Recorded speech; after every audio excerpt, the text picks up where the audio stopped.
ye sanga ni wati ka kunnafoni jɛlen ɲini ka di aw ma ka to aw sigiyɔrɔ la ka sɔrɔ aw ma degun sɔrɔ Mali kunnafoni cɛkɛlaw bɛ yan o de kama an b'aw ladɔnniya ka fɔ ko bi ye juillet kalo tile 30 ye san 2025 a y'aw bisimila kunnafoni waati sera.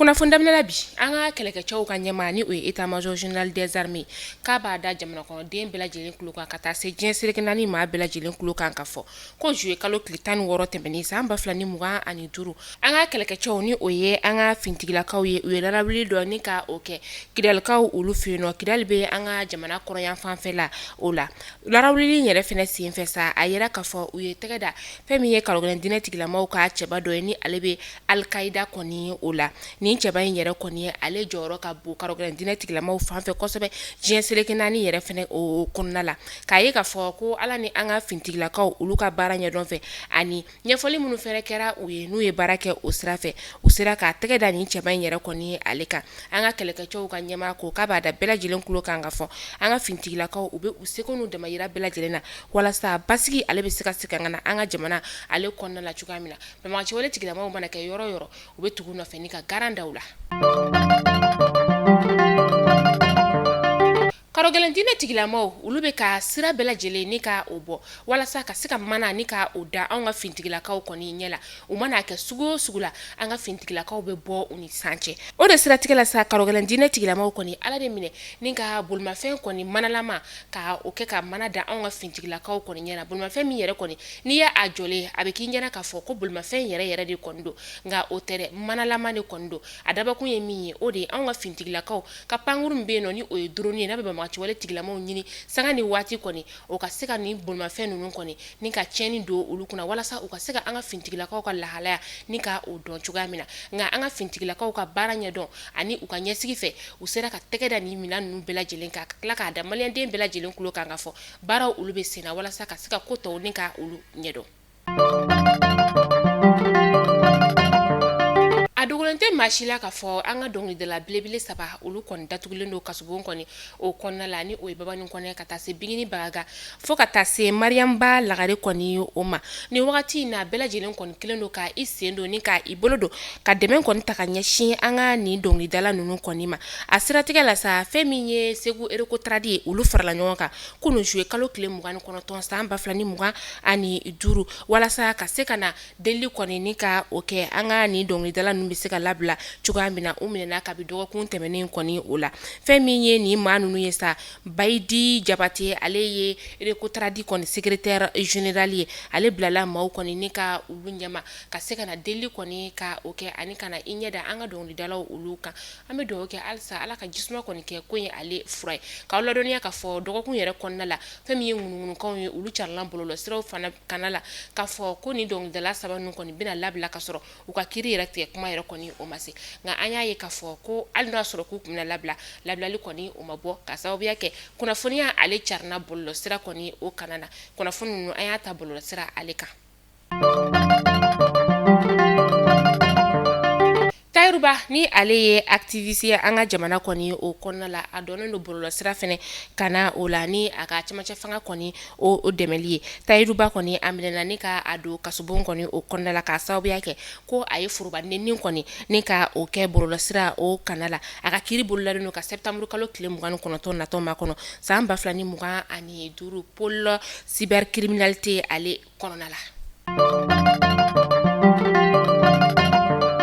Kabi mɛ kalo tile 8 san 2025 Elbashira Caman ni ale ye kunnafonidila kɔni ye ni wagati in na ale kɔni kunnafoniya fosi o ma se ka dɔn ni cɛ in yɛrɛ kɔni ale jasura katikaw olu fɛ yen nɔ maa dɔw fɛ minnu kɔni tun kelen don ka u ɲɛda kɔni ni ka u datugu a furumuso ni o ye Mariamu Daɲɔ ye ale kɔni bɔra ni ka damakasi sɛbɛn ka o don maa dɔw kɔni olu juguya la ni maa minnu kɔni suguya kɔni o ma dɔn ni a bɛ fɔ o ma ko plainte contre X a y'a ye ka fɔ ko kabi a furucɛ kɔni ale tunna a ɲinina fan bɛɛ lajɛlen fɛ a ɲinina gendarmerie kɔnɔna la ka taa ɲini polisiko sow kɔnɔna la kibara fosi ma se ka dɔn a la an bɛ wagati min na i n'a fɔ sisan nɔ a kɔni kelen don ni ka damakasi sɛbɛn kɔni ka o don ni wagati in na k'i sigi ka makɔnɔni kɛ a tunna na ni y'a kalo 3 a ma kalo 3 magɛna Ye wuli ka jɔn bɛɛ lajɛlen an ye boliboliw caman ye, an ye yɔrɔ caman don ɲɔgɔn na. N taara polisisow ni gendarmeriw la a ɲinini na fɔ bi n ma se ka kunnafoniya kɔni sɔrɔ a la. Welelemada kɔni bɛ ne bolo ka ɲɛsin maliyɛn bɛɛ lajɛlen ma, ɲɛsin jamana ɲɛmɔgɔw fɛnɛ ma. Bɛɛ lajɛlen k'an dɛmɛ n cɛ bɛ se ka ye cogoya min na. Denmisɛnninw bɛ n bolo, denbayatigi de don, ne a bɛ se ka ye cogoya min na n ka welelemada de don ka ɲɛsin bɛɛ lajɛlen ma. Bɛɛ k'an dɛmɛ o furukɛ bɛ se ka ye cogoya min na, hɛrɛ la a ɲuman bɛ se ka segin a ka denbaya la cogoya min na. O welelemada de bɛ n bolo ka ɲɛsin maliyɛn bɛɛ lajɛlen ma. An bɛ wagati min na i n'a fɔ sisan nɔ an ka jamana kɔnɔna la yan nɔ musow kɔni ka furucɛ faga o kɔni bɛ ka yakubaya kosɛbɛ. Kɔlɔnjɛbakaw olu fɛ yen nɔ muso dɔ kɔni ale ye kolonkalan kɔni kɛ ni ka a furukɛ kɔni ka o bɔnɛ ani na sibiri tɛmɛnen fɛnɛ na ɲɔrɔnkaw olu fɛ yen nɔ muso dɔ kɔni fɛnɛ ye kolonkalan kelen ta ni ka o da a furucɛ kunna ka taa se bese kɔni ma ni ka a kunkolo kɔni ka o dayɛlɛ k'a bɔnna ni na o yɔrɔnin bɛɛ lajɛlen na. Serew ka fɔ la k'a ye cɛ in faga kun min na ka sababuya kɛ cɛ in kɔni ale ye muso filanan kɔni ni ka o de furu o ma bɛ muso fɔlɔ kɔni ye ale ma. Ni wagati na fɛn min ye gendarmerie maaw ye olu kelen no ka sɛgɛsɛgɛliw ni ka olu dayɛlɛ. An b'a ye k'a fɔ wagati tɛmɛnenw na cɛw de kɔni tun bɛ ka o furumuso ni ka olu bɔnɛ u ni na nka ni wagati na a bɛ ye k'a fɔ ko kɔni olu yɛlɛmana musow de kɔni bɛ ka violence conjugale ta bi ni ka cɛw kɔni ka olu sɛgɛrɛ. An bɛ taa segekaw olu fɛ yen nɔ sege ale bɛ bankasi o lamini na bankasi o bɛ Banɲangara mara la ni wagati in na couvre-feu kɔni sigira yen nɔ kabi juillet kalo tile 27 san 2025 couvre-feu min ni a bɛna daminɛ su nɛgɛ kaɲa 22 wagati ka taa se sɔgɔmada nɛgɛ kaɲa 6 o wagati ma u ka dugu fan 14 bɛɛ lajɛlen kɔni o kɔnɔna la ni couvre-feu in wagati la a yamaruyalen tɛ sennamatigi o ka ye carré kɔnɔna la ka taa se mototigiw fɛ fɛn min ye bolimafɛn sen naanitigiw olu fɛnɛ ye faraɲɔgɔnkan o balila ka taga se dugu kɔnɔna la ani faraɲɔgɔnkan kelen kelen olu fɛnɛ bɛɛ lajɛlen balila u fɛ yen nɔ. An bɛ taa garantigibugukaw olu fɛ yen nɔ sifinnaka dɔ ni ale si bɛ t'i jɔ san 20 o bɔɲɔngo la kari su ka dugu jɛ tɛnɛn kɔni na ni sifinnaka in yɛrɛ kɔni ale bɛ telimani de kɔni ni ka o boli n'an ko ma ko moto taxi a kɔni k'a to sufɛla kɔni na sa a bɔnɛna ani na dugu kɔni jɛra ka maaw ye a su de kɔni ni ka o ye nka a yɛrɛ k'a fɔ ko maa dɔ de kɔni ye a bɔnɛ ani na k'a sababuya kɛ a ka bolimafɛn kurakura yɛrɛ kɔni o ma ye fiyewu o b'a ye k'a fɔ ko maa dɔ de kɔni kɛ sababu ye ni ka a bɔnɛ ani na ni wagati in na sɛgɛsɛgɛliw olu bɛ sen na walasa ka se ka yelen kɔni ni ka sigi a ko kan.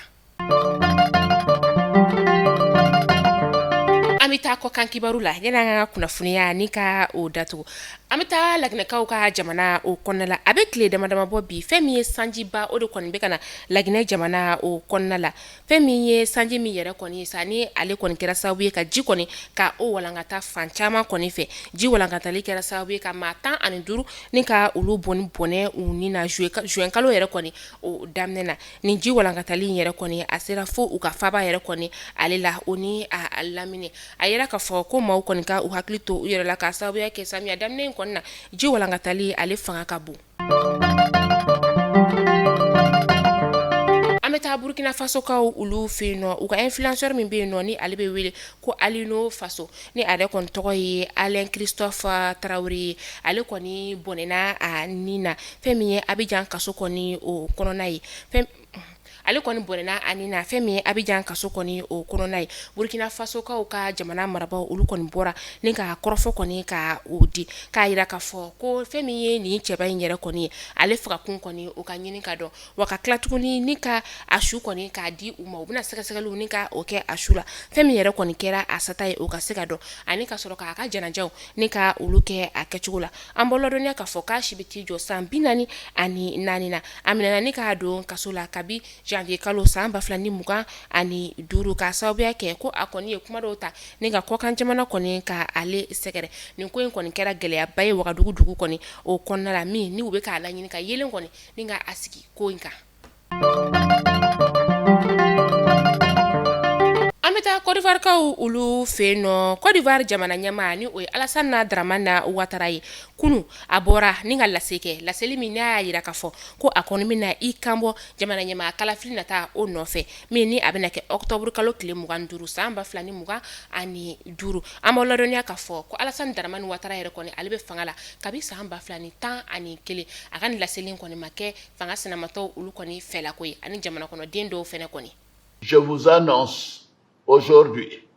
que j'ai décidé d'être candidat à l'élection présidentielle du 25 octobre 2025. Oui, je suis candidat parce que la constitution de notre pays m'autorise à faire un autre mandat et ma santé le permet. Je suis candidat parce que notre pays fait face à des défis sécuritaires, économiques et monétaires sans précédent. Irisiw ka délégation dɔ kɔni o wulila min ni u ka o délégation na sa u ka courant ministre ka taga se u ka sɔrɔladon ministre ma ani fɛn min ye u ka patronat ka lasigiden olu kɔni ye u kunda ɲamɛ jamana kɔni o kan juillet kalo tile 28 san 2025. Jabaw aw kulo garzɛ kɛra nin kunnafoni damadamani bi n'a y'a sɔrɔ ni k'a da kelen bɛɛ lajɛlen kulo kan n'ala man ka jɔnya joona aw ni ne an bɛ ɲɔgɔn sɔrɔ la sini inshallah kunnafoni kuraw olu kɛnɛ kan aw k'an bɛn diɲɛ waati wɛrɛ.